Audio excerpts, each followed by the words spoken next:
മലയാളികൾക്കിടയിൽ വളരെ പ്രശസ്തനായ ഒരു വ്യക്തിയാണ് സുപ്രഭാതൻ്റെ ഇന്നത്തെ അതിഥി. ഇദ്ദേഹം അമേരിക്കൻ മലയാളികൾക്കിടയിൽ മാത്രമല്ല, കേരളത്തിലെ മലയാള ചലച്ചിത്ര വ്യവസായത്തിലും ഈ പേര് വളരെ പ്രശസ്തമാണ്.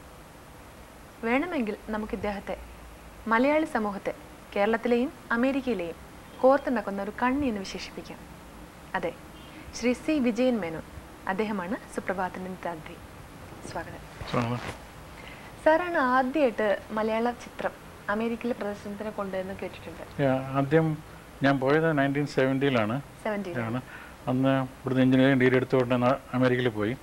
1972-ലാണ് ആദ്യമായിട്ട് ഒരു മലയാളം സിനിമ അവിടെ തിയേറ്ററിൽ പ്രദർശിപ്പിച്ചത്. ഏതായിരുന്നു ചിത്രം? അന്ന് അടിമകളിൽ നിന്ന് സത്യത്തിന് അഭിനയിച്ചു. എങ്ങനെയായിരുന്നു അന്നത്തെ റെസ്പോൺസ് ഒക്കെ?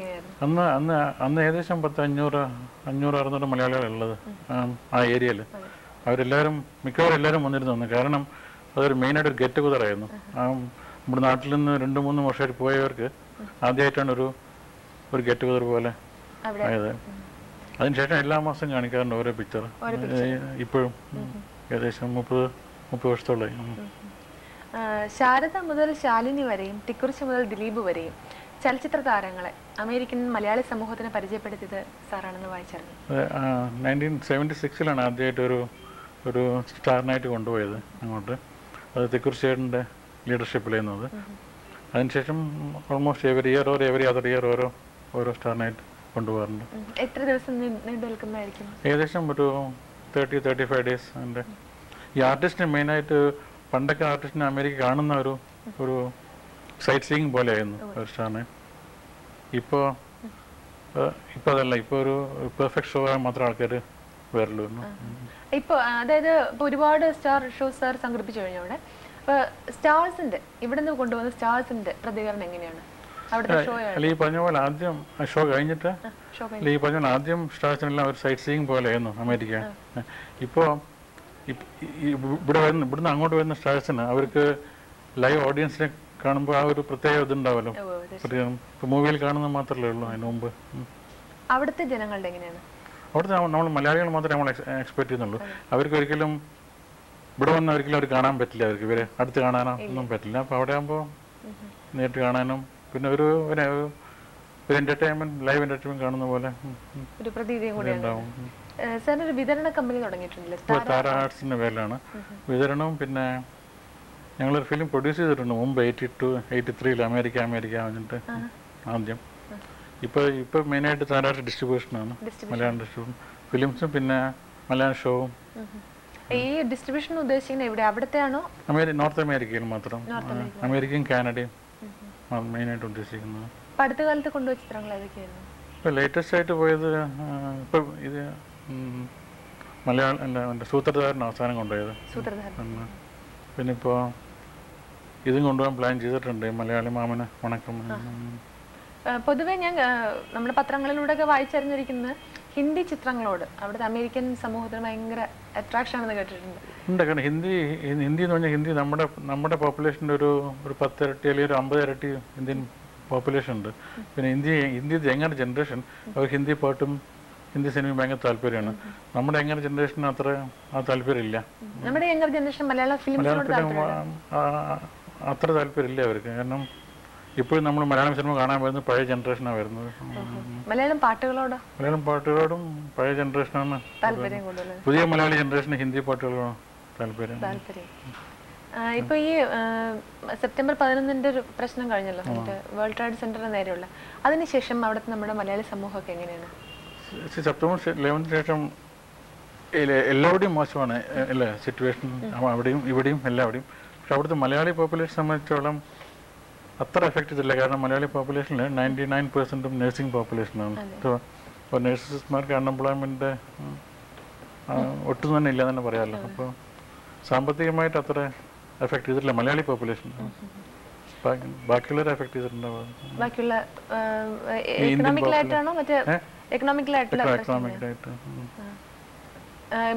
എങ്ങനെ ഗെറ്റ് ടുഗദേഴ്സ് ഒക്കെ ഉണ്ടാവാറുണ്ടോ? അല്ലാതെ കെട്ടുകാർ ഈ ഓണം ഫിലിം ബേസ്ഡ് അല്ല.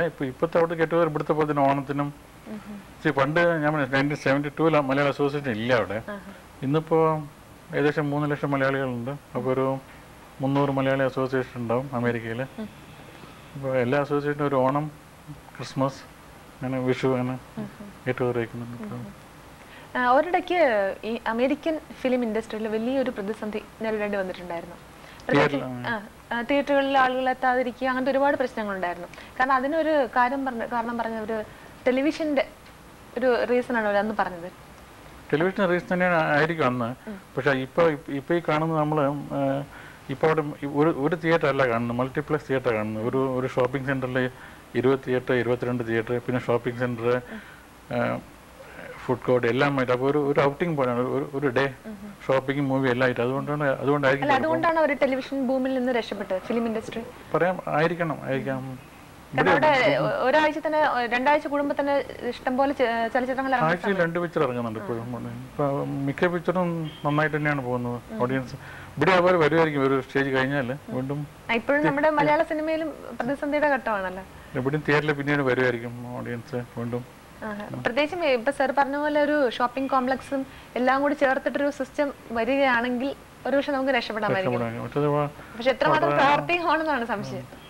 വരാൻ ബുദ്ധിമുട്ടായിരിക്കും. ആണല്ലേ. ഈ പുതിയ യാത്രയുടെ ലക്ഷ്യം എന്താണ് കേരളത്തിലേക്കുള്ള? മെയിനായിട്ട് വന്നത് ഇപ്പോൾ ഞാനും മറ്റേ ലിബേർട്ടി ബഷീറും കൂടെ ലിബേർട്ടി താര എന്ന പേരിൽ എല്ലാ കൊല്ലവും ഓരോ നല്ല മലയാളം ചിത്രം എടുക്കണമെന്ന് ആഗ്രഹിക്കുന്നുണ്ട്. എൻ്റെ ആദ്യത്തെ ചിത്രം ഈ മെയ് ജൂണിൽ പ്ലാൻ ചെയ്യുന്നത് വിപിൻ മോഹൻ ഡയറക്ഷൻ വെച്ചിട്ട് ദിലീപിനെ വെച്ചിട്ട് ഒരു പടം പ്ലാൻ ചെയ്യുന്നുണ്ട്. ലോ ബഡ്ജറ്റിൽ. അതായത് ഇപ്പോഴത്തെ ഏറ്റവും വലിയ പ്രശ്നം ഞാൻ അറിഞ്ഞത് ഹൈ ബഡ്ജറ്റാണ്. അങ്ങനെ എല്ലാ കൊല്ലം നല്ല ഒരു പിക്ചർ എടുക്കണമെന്ന് ആഗ്രഹമുണ്ട്. എന്ന് മുതൽ തുടങ്ങാനാണ്? മെയ് ജൂണിലാണ് പ്ലാൻ ചെയ്യുന്നത്. ഒറ്റ ഷെഡ്യൂളിൽ സ്ക്രിപ്റ്റ് കംപ്ലീറ്റ് റെഡി ആയി.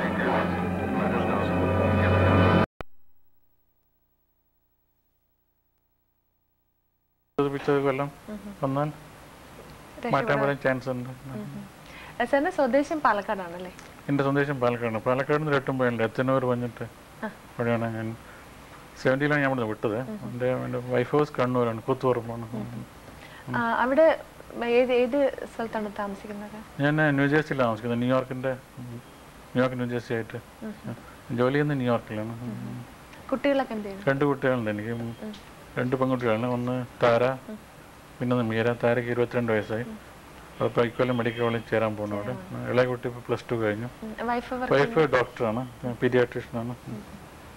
വൈഫിൻ്റെ നാട് കൂത്തുപറമ്പാണ്. നമ്മുടെ ഇവിടുത്തെ മലയാള ചിത്രങ്ങളെ പറ്റി നമ്മൾ ആദ്യം പറഞ്ഞല്ലോ. അവിടെ ഏത് തരത്തിലുള്ള ചിത്രങ്ങൾക്കാണ് കൂടുതൽ താല്പര്യം? Humour and sentiment. ഇപ്പോൾ കഴിഞ്ഞ കൊല്ലം കാണിച്ചിട്ടുള്ള ഇഷ്ടമായിരിക്കും, എല്ലാവർക്കും ഇഷ്ടപ്പെട്ടൊരു പിക്ചർ ഇഷ്ടമാണ്. അപ്പോൾ അങ്ങനത്തെ പിക്ചർ, അല്ലാണ്ട് വയലൻസ്, ട്രാജഡി ഒന്നും മിക്കവർക്കും വലിയ താല്പര്യമില്ല. എത്രയുണ്ട് അവിടുത്തെ സീറ്റിംഗ് കപ്പാസിറ്റി? അവിടെ തിയേറ്ററിൽ എങ്ങനെയാണ്? അവിടെ ഇപ്പം ഞാനിപ്പോൾ പറഞ്ഞില്ല, മൾട്ടിപ്ലക്സ് തിയേറ്റർ പോലെ ഒരു കോംപ്ലക്സിൽ 13-14 തിയേറ്റർ ആയിരിക്കും. ആവറേജ് 150-200 കപ്പാസിറ്റി ഉള്ളൂ. പക്ഷെ പ്രൊജക്ഷൻ ഇവിടെ ഞാൻ തിയേറ്ററിൽ കാണും, ഇവിടുത്തെ എത്രയോ ക്ലാരിറ്റി ഉണ്ട്. എന്തുകൊണ്ട് അറിയില്ല. മേ ബി ചെറിയ തിയേറ്റർ അല്ല പ്രൊജക്ഷൻ്റെ കൊണ്ടായിരിക്കും. അവിടുത്തെ ടെലിവിഷന്റെ അതൊക്കെ എന്താ സാർ പറയാം? കാരണം കൂടുതൽ ലോക്കൽ കേബിൾസ് ആണ് കൂടുതൽ ശ്രദ്ധ കൊടുത്തിരിക്കുന്നവരെന്ന് കേട്ടിട്ടുണ്ട്. ലോക്കൽ ടി ഇപ്പോഴും അവിടെ മൊണോപ്പൊളിയാണ്. നമ്മുടെ ഇതിൽ ചാനൽ അങ്ങോട്ട് വരാൻ പറ്റിയിട്ടില്ല ആർക്കും. പിന്നെ ചിലർ ഡിഷ് ലോക്കൽ കേബിൾ കാണിക്കുന്നുണ്ട്, അത് പക്ഷെ ഒരു ഏരിയ മാത്രമേ കാണിക്കാൻ പറ്റുള്ളൂ. ഹോൾ അമേരിക്ക എപ്പോഴും മൊണോപ്പൊളിയാണ്. MGR ആയിട്ട് സാറിന് നല്ല കണക്ഷൻ ഉണ്ടെന്ന്. MGR ആദ്യം 1974 ആദ്യം വന്ന ആള്. അന്ന് ഒരു ആക്ടറായിട്ടാണ് വന്നത്. അന്ന് എൻ്റെ കൂടെ താമസിച്ചിരുന്നു 1 മാസം. അതിനുശേഷം പിന്നെ 76-ലും വന്നിരുന്നു, പിന്നെ 78-ലും ചീഫ് മിനിസ്റ്ററായിട്ടും വന്നിരുന്നു. എൻ്റെ മാരേജിനും വന്നിരുന്നു കൂത്തുപറമ്പിലുള്ള. അവിടുത്തെ സ്റ്റേജ് ഷോസ് ഇപ്പൊ പുതിയ സാധനം പ്ലാൻ ചെയ്യുന്നുണ്ട് സാർ?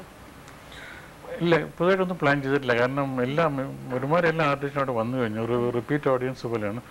പെർഫെക്റ്റ് ഷോ കാണിച്ചിട്ടില്ലെങ്കിൽ എന്തെങ്കിലും കാണിച്ച ആൾക്കാർ ഇഷ്ടപ്പെടുന്നു തോന്നുന്നില്ല ഇപ്പോഴത്തെ ഓഡിയൻസിന്.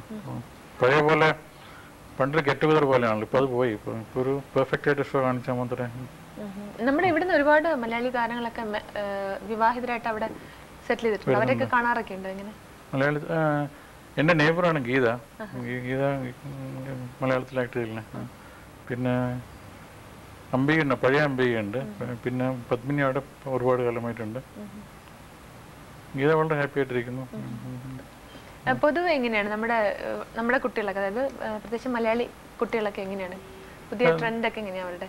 കാരണം പ്രത്യേകിച്ച് അമേരിക്കയിൽ നിന്ന് വരുന്ന ഒരു മലയാളിയോട് നമ്മുടെ പ്രേക്ഷകർക്ക് ഒരുപാട് കാര്യങ്ങൾ ചോദിച്ചറിയാനുണ്ടാവും. അല്ല, നമ്മുടെ കുട്ടികൾ പറഞ്ഞപ്പോൾ എൻ്റെ 2 കുട്ടികളെ കൂടി പറയുകയാണെങ്കിൽ ഉദാഹരണമായിട്ട് നമ്മൾ അവർ ശരിക്കും ഞങ്ങൾ വീട്ടിൽ മലയാളം സംസാരിക്കാറുള്ളൂ. അവർക്ക് മലയാളം അറിയാം, മലയാളം സംസാരിക്കാൻ അറിയാൻ കുറച്ച് വെച്ച് പിന്നെ മലയാളം സിനിമ കാണാറുണ്ട്. അപ്പോൾ നമ്മൾ വളർത്തുന്ന പോലെ ഒരു ഇംഗ്ലീഷ് പിക്ചർ മാത്രം കാണാൻ അനുവദിച്ചാൽ നമ്മുടേതായിട്ട് യാതൊരു ബന്ധവും ഉണ്ടാവില്ല അവർക്ക്. പൊതുവെ സാർ കണ്ടുമുട്ടുന്ന കുടുംബങ്ങളിലൊക്കെ മിക്കവരും അങ്ങനെ തന്നെയാണ്. മലയാളവും എനിക്കൊണ്ട് ഇവിടുന്ന് പുറത്തു പോയാലേക്ക് മലയാളത്തിനോടുള്ള താല്പര്യവും സ്നേഹവും. നിങ്ങളുടെ ഏഷ്യാനെറ്റിൽ തന്നെ ആ തുടക്കത്തിൽ ഒരു മിനിറ്റിലും കേരളത്തിൽ പോയി പറഞ്ഞു. എനിക്ക് ഏറ്റവും അധികം ആസ്വദിക്കുന്നത് പുറമേ ഉള്ളവരായിരിക്കും. ഞങ്ങൾക്ക് വരുന്ന കത്തുകളിൽ അധികവും തന്നെയാണ്. താര ആർട്സിന് ഫ്യൂച്ചർ പ്ലാൻസ് എന്തൊക്കെയാണുള്ളത്? ഫ്യൂച്ചർ പ്ലാൻ മെയിനായിട്ട് പ്ലാൻ ചെയ്യുന്ന ഞാൻ നേരത്തെ പറഞ്ഞ പോലെ എല്ലാ വർഷവും ഓരോ നല്ല സിനിമകൾ നിർമ്മിക്കുക. പിന്നെ ഇവിടെ നിന്ന് നല്ല സിനിമകൾ അങ്ങോട്ട് കൊണ്ടുപോകാം മാത്രം. അതാണ് ഇപ്പോൾ പ്ലാൻ ചെയ്തിരിക്കുന്നത്. ഈ സ്റ്റേജ് ഷോസിൽ കൺസേർട്സ് സാർ സംഘടിപ്പിച്ചെന്ന് വായിച്ചിരുന്നു. സ്റ്റേജ് ഷോയിൽ ഞാൻ ഒരുപാട് ഈ സ്റ്റാർ നൈറ്റിനേക്കാളും അധികം നടത്തിയിട്ടുള്ളത് കൺസേർട്സ് ആണ്. ദാസേട്ടൻ്റെ എനിക്ക് തോന്നുന്നു 45-50 കൺസേർട്സ് നടത്തിയിട്ടുണ്ട്. പിന്നെ SP ബാലസുബ്രഹ്മണ്യം, പിന്നെ ക്ലാസിക്കൽ ഡാൻസ് ഒരുപാട് നടത്തിയിട്ടുണ്ട്. ഒരു കാലത്ത് മുഴുവൻ ക്ലാസിക്കൽ ഡാൻസ് ആയിരുന്നു. പത്മ സുബ്രഹ്മണ്യം, മാലിനി, ശോഭന, എല്ലാവരുടെയും ക്ലാസിക്കൽ ഡാൻസ്. ഒരു കൂട്ടം ഓഡിയൻസിന് ക്ലാസിക്കൽ ഡാൻസ് ആണ് താല്പര്യം. അവിടെ നമ്മുടെ ഇവിടുന്ന് പോയൊരു ഒരുപാട് ക്ലാസിക്കൽ ഡാൻസ് ക്ലാസ്സസ് നടത്തുന്നുണ്ട്. പത്മിനി നടത്തുന്നുണ്ട്. പിന്നെ ട്രിവാൻഡ്രത്ത് നിന്ന് ചന്ദ്രിക കുറുപ്പ് നടത്തുന്നുണ്ട്. അങ്ങനെ പിന്നെ കമല ലക്ഷ്മൺ, നിങ്ങൾ അറിയാറ്, പണ്ടത്തെ കമല ലക്ഷ്മൺ അവർ നടത്തുന്നുണ്ട്. ഒരുപാട് പേര് നടത്തുന്നുണ്ട്. ഒരുപാട് ഇപ്പോഴത്തെ യങ്ങർ ജനറേഷൻ ഡാൻസ് പഠിക്കുന്നുണ്ട്. പണ്ടൊരു ഉദയം പടിഞ്ഞാറ് ചിത്രം നിർമ്മിച്ചിട്ടുണ്ട്. അത് ഒരു ഉദയം പടിഞ്ഞാറ് ഞങ്ങൾ 86-ൽ 88-ൽ മധു ഡയറക്ട് ചെയ്തത്. മധുവാണ് സ്റ്റോറിയും ഡയറക്ഷനും എല്ലാം എടുത്തത്. അത് ആക്ച്വലി 2 വേർഷൻ എടുത്തതാണ്, മലയാളത്തിലും ഇംഗ്ലീഷിലും എടുത്തിരുന്നത്. പിന്നെ അതിൽ ആക്ട് ശോഭനയും പത്മിനിയുടെ മകൻ ആനന്ദമായിരുന്നു. ഫുള്ളായിട്ട് അവിടെ എടുത്തത്. അതിനുശേഷം വലിയൊരു ഗ്യാപ്പിന് ശേഷം കാരണം ഈ പറഞ്ഞ പോലെ കോസ്റ്റ് ഭയങ്കര കൂടിയതുകൊണ്ട് അവിടെ ഷൂട്ട് ചെയ്ത ഒരുപാട് ഇപ്പൊ ആ നോവൽറ്റി പോയി. അമേരിക്ക എന്നുള്ള നോവൽറ്റി ഉണ്ടാവില്ല നല്ല സ്റ്റോറി ഇല്ലെങ്കിൽ. അവിടെ ഇപ്പൊ ഇനിയിപ്പോ കുറച്ച് ജനറൽ ആയിട്ട് ചോദിക്കാമല്ലോ, അവിടുത്തെ ഈ സെപ്റ്റംബർ 11 പ്രശ്നത്തിന് ശേഷം പൊതുവേ ഉള്ള ജനങ്ങളുടെ ജീവിതം സുരക്ഷിതമാണോ? സുരക്ഷിതമാണ്. പക്ഷെ എല്ലാവരും എക്സ്ട്രാ കെയർഫുൾ ആണ്. ഇപ്പൊ എയർപോർട്ടിൽ തന്നെ പണ്ട് നമ്മൾ 5 മിനിറ്റ് മുമ്പ് പോയാൽ മതി. ഇപ്പൊ 2 മണിക്കൂർ മുമ്പ് പോകണം, ലൈനിൽ നിൽക്കണം. ആൻഡ് എല്ലാം എക്സ്ട്രാ സെക്യൂരിറ്റിയാണ് എല്ലാവിടെയും. പിന്നെ നമ്മൾ ആരെ പരിചയപ്പെടുന്നതും അടുത്താരെ താമസിക്കുന്നതും എല്ലാം കുറച്ചുകൂടി കെയർഫുൾ ആയിട്ട് നോക്കണം. അല്ല, എല്ലാരും പറയാണ്ട് അമേരിക്കയാണ് സ്വപ്നം എന്നൊക്കെ പറഞ്ഞ് ഒരു കാലത്ത് വലിയൊരു ബൂമായിരുന്നു അമേരിക്കയിൽ യാത്ര, അല്ലേ? ഇപ്പൊ പക്ഷെ അങ്ങനെ എന്തെങ്കിലും മാറ്റം വന്നിട്ട് തോന്നുന്നുണ്ടോ? ഇപ്പൊ യാത്ര കുറച്ച് കുറഞ്ഞിട്ടുണ്ട് ആൾക്കാരുടെ. എല്ലാവർക്കും ഫ്ലൈറ്റ് പോകാനുള്ള പോയിട്ടുണ്ടല്ലോ. പക്ഷെ എനിക്ക് ഒരു കൊല്ലത്തിനുള്ളിൽ എല്ലാം ശരിയാവും. പിന്നെ അല്ല, കാരണം ഇത്രയും ടൈറ്റ് സെക്യൂരിറ്റി മെഷേഴ്സ് ഉള്ള ഒരു രാജ്യത്ത് ഇങ്ങനെയൊക്കെ വരാമെങ്കിൽ എപ്പോഴെങ്കിലും മലയാളി സമൂഹമൊക്കെ കൂടിയിരുന്ന് ആലോചിച്ചിട്ടുണ്ടോ ഇതിനെ പറ്റിയൊക്കെ? ആലോചിക്കാറുണ്ട്. പക്ഷെ നമുക്ക് എന്ത് ചെയ്യാൻ പറ്റുമല്ലോ, നമ്മൾ വിചാരിക്കാത്തല്ലോ. എന്തായാലും സാറിനെ കണ്ടുമുട്ടാൻ കഴിഞ്ഞതിന് വളരെ സന്തോഷമുണ്ട്. സാറിൻ്റെ ഈ പ്രാവശ്യത്തെ യാത്ര മലയാള സിനിമ ഇൻഡസ്ട്രി നേരിടുന്ന പ്രതിസന്ധിക്ക് വലിയൊരു മാറ്റം ഉണ്ടാകുമെന്നൊരു പ്രതീക്ഷയുണ്ട് സാറിനോട് സംഭാഷണം കഴിഞ്ഞു കഴിഞ്ഞപ്പോൾ. അങ്ങനെ ആവട്ടെ എന്നൊരു ആശംസ നേരുകയാണ്. ഏഷ്യാനെറ്റിനും എല്ലാവർക്കും എൻ്റെ വളരെ നന്ദി, എന്നെ വിളിച്ചതിനും എന്നെ ചാൻസ് തന്നതിനും താങ്ക്സ്. നന്ദി.